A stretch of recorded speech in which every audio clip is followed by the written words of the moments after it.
So what's up mga brad, sa hindi pa namin ipagpatuloy ang sound test nito ay isa-shoutout ko muna Mr. Customer ng Tagalahog, Cebu City. Maraming salamat sir sa inyong pagtiwala po dito sa amin.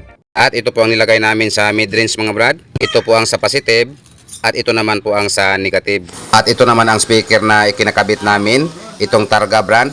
At ito naman ang kaniyang mid-range at ito naman ang kaniyang hi-fi tweeter.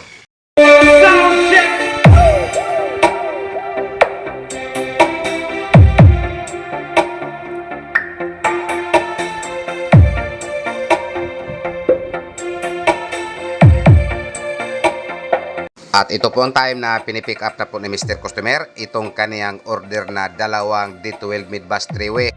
So shout out Mr. Customer ng taga Tubigon, Bohol. So ayan na po ang inyong dalawang MCB-D18 sir, kulay pink. Wala po tong laman mga brad, complete lang po to sa accessories. Naka-aluminum corner guard pa rin, naka-tinat at bolt sa cover, pati po yung sa speaker nito meron na pong preparasyon sa tinat at bolt. At nakatagdalawang speak on bawat box. MCB Cebu Box Maker. So what's up mga brad, kung may shipment po kami kahapon papunta ng Cagayan de Oro at may meet up po kami papunta ng Taboylan, Cebu. So ngayon may shipment na naman po kami. Ito po ay papunta sa Davao. So yan, to Davao. So shout out Mr. GC Olivares ng Island Samal of Davao. So ayan na po ang inyong apat na MCBD18. At bukod pa niyan, meron pa kaming isang shipment papunta ng Tubigon, Bohol. So ito po ang para sa Tubigon, Bohol, kulay pink. So shout out Mr. Customer ng taga Tubigon, Bohol. So ito na po ang inyong dalawang MCB-18 kulay pink. So sa inyong dalawa, Mr. GC Olivares ng Island Samal of Davao. At sa iyo naman Mr. Customer ng Tubigon, Bohol. So maraming salamat po sa inyong dalawa.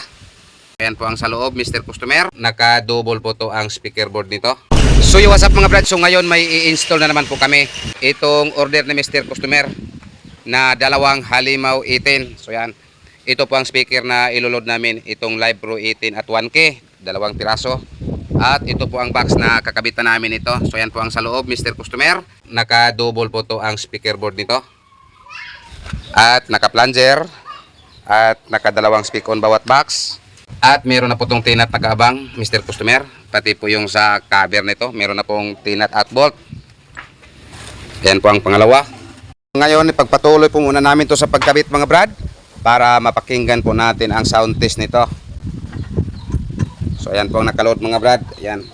So ngayon, ikabit na po namin yung takip para makasound test po tayo mga brad. So yan, ito po ang gusto ni Mr. Customer na speaker na ipakabit. Itong Live Pro 18 at 1K. So ayan na po Mr. Customer, ikabit na po namin yung takip.